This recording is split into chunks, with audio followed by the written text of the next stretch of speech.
Indigo संकट के लिए कसूरवार है भारतीय रेल। टिकट मिलती नहीं है।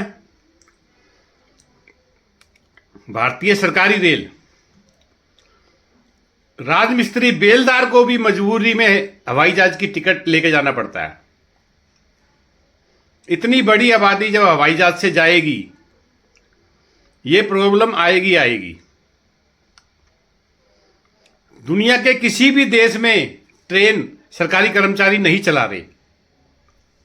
और सबसे बड़ी बात, सरकारी कर्मचारियों से ट्रेन चलवाना, ट्रेन में झाड़ू लगवाना,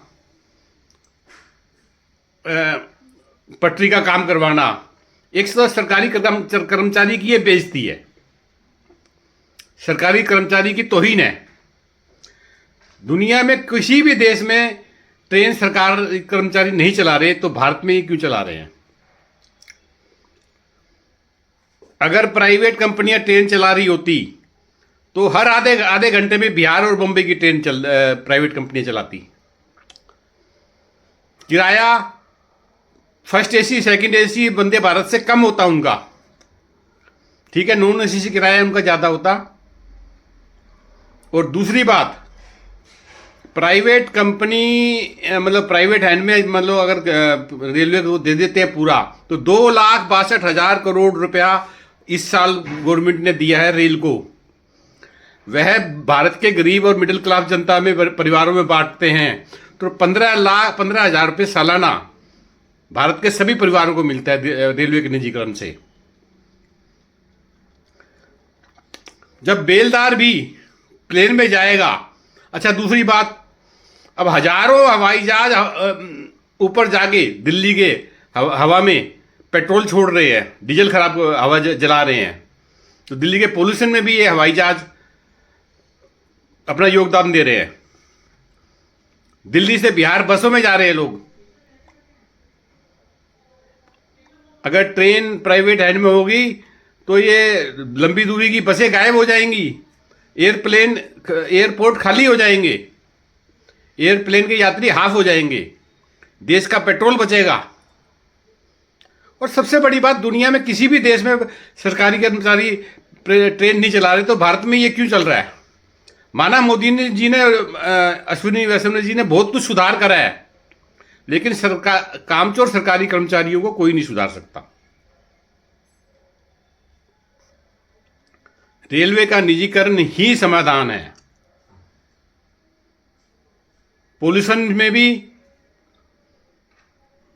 अब ये प्रॉब्लम, मतलब ओवर लिमिट पब्लिक आ रही है। बेलदार एक जो बेचारा मजबूरी में खुशी खुशी नहीं जा रहा, वो उसको अगर ट्रेन की टिकट मिल जाए तुरंत, तो वो नहीं जाएगा इसमें प्लेन में। ट्रेन की टिकट मिलती नहीं है, इसलिए प्लेन में जाते हैं लोग। मजदूर भी बेचारा है, बेचारा पैसे खर्च करके, जेब काट, अपना पेट काट के। जय हिंद, जय भारत। भारतीय रेल के निजीकरण से प्राइवेट कंपनियां वर्तमान से दुगुना तीन गुना ट्रेन चलाएगी, 3 गुना यात्रियों को सफर करवाएगी। एयरप्लेन के आधे यात्री इधर ट्रांसफर हो जाएंगे, लंबी रूट के बसों के यात्री ट्रेन की तरफ ट्रांसफर कर लेंगे। देश का पेट्रोल बचेगा बहुत मोटी संख्या में। पोल्यूशन से भी बचाव होगा, क्योंकि ट्रेन की इलेक्ट्रिसिटी भी चलती है। अच्छा, सबसे बड़ा फायदा क्या होगा? 1,00,000 करोड़ रुपए का तो पेट्रोल और डीजल बचेगा, वो भारत की जनता की जेब में जाएगा। और जो एयरप्लेन इस वर्तमान में जो खर्चा हो रहा है रेल के निजीकरण के बाद, वो प्लेन पे हाफ खर्चा हो जाएगा। मतलब आधे से भी कम संख्या में प्लेन खरीदने पड़ेंगे या किराए पे लेने पड़ेंगे। तो यह 2 लाख करोड़ रुपए सालाना ये विदेश जाने से बचेगा। यह भारत की जनता की जेब में जाएगा, मजदूरों की जेब में जाएगा।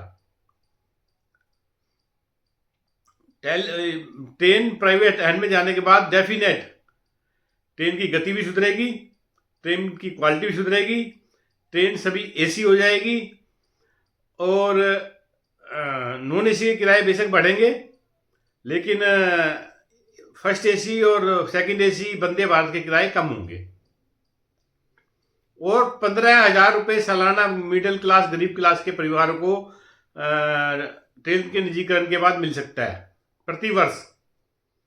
इतना पैसा उनका ट्रेन में खर्च भी नहीं होगा, ट्रेन की यात्रा उनको फ्री पड़ेगी।